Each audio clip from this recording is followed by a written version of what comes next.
So I'm Vani and I will be explaining my part of the breakout code. So let's start with this for loop right here, which basically determines the amount of bricks that need to be drawn in each of the rows and each of the columns. So let me elaborate on that further.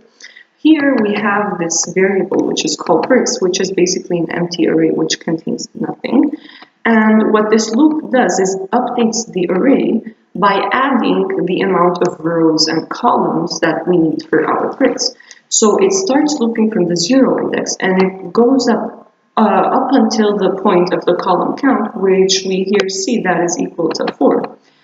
This 4 basically means that each column contains 4 bricks, and the row count means that each row contains 7 bricks. So what this for loop does is it creates four nested arrays inside of our original array, which basically means that each column needs to contain 4 bricks, and for each of those nested arrays, it nests 7 empty arrays in each of those arrays, which will be the number of bricks that need to be inside the rows of inside the rows basically. And what it does is for each of the indexes, it gives a 0 coordinate, a y coordinate, and a status. The x and y coordinates will be used to determine the x and y coordinates of each of the bricks that need to be drawn, and the status will be used to help us draw each of the bricks and then remove the bricks once the collision is detected. So to recap, this for loop basically just created the amount of rows and the columns that the bricks need to have, or should I say the amount of bricks that each row and each column needs to have for our draw function. So let's skip over the collision detection for a second and explain the draw bricks function.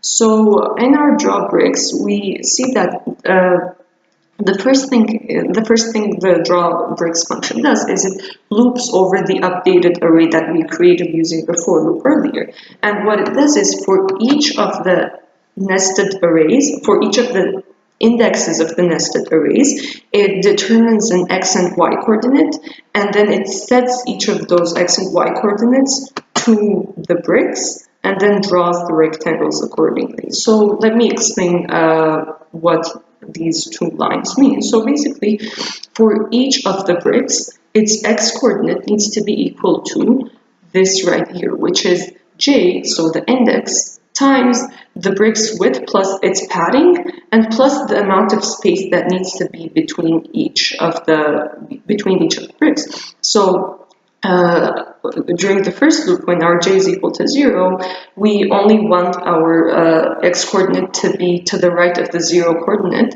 by the amount of space that we want to have between each of the bricks. And then once the function starts looping for the second time and this j becomes equal to 1, the next coordinate will be equal to the same offset amount, so the amount of space that we need to have between each brick, and it will shift the second brick to the right by the amount of its width plus its padding. And the same logic goes for the y coordinates. So for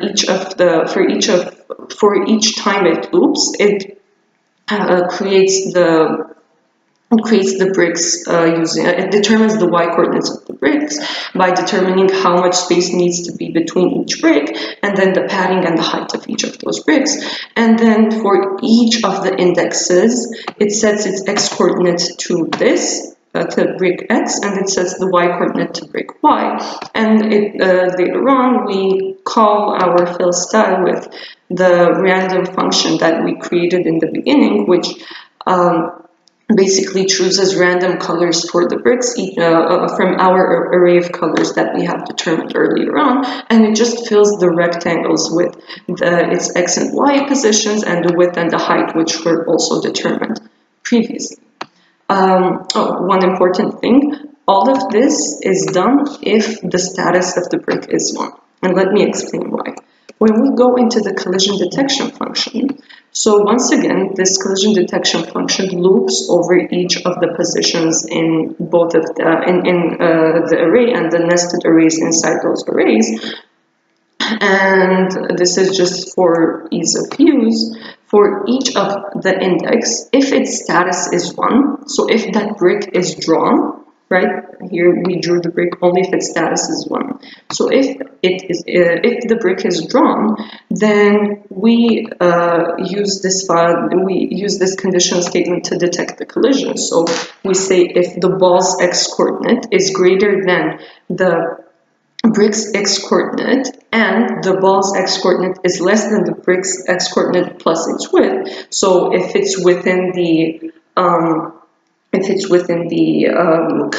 colliding, let's say, coordinates, and if their y-coordinates are also colliding, so if the ball's y-coordinate is greater than the brick's y-coordinate, and the ball's y-coordinate is less than the ball's y-coordinate and its height, so if it's somewhere here, then detect collision, and this just plays the sound for the collision. It changes the direction of the y-coordinate. It changes the y delta to move in the opposite direction, and this is important. It sets the status of each brick to a 0, so that when it loops the next time, it doesn't draw that brick, right? So because its status is set equal to 0, when it comes into the draw brick function, it sees that the status of that particular brick which the ball collided with is 0, and it doesn't draw the brick during the second function call.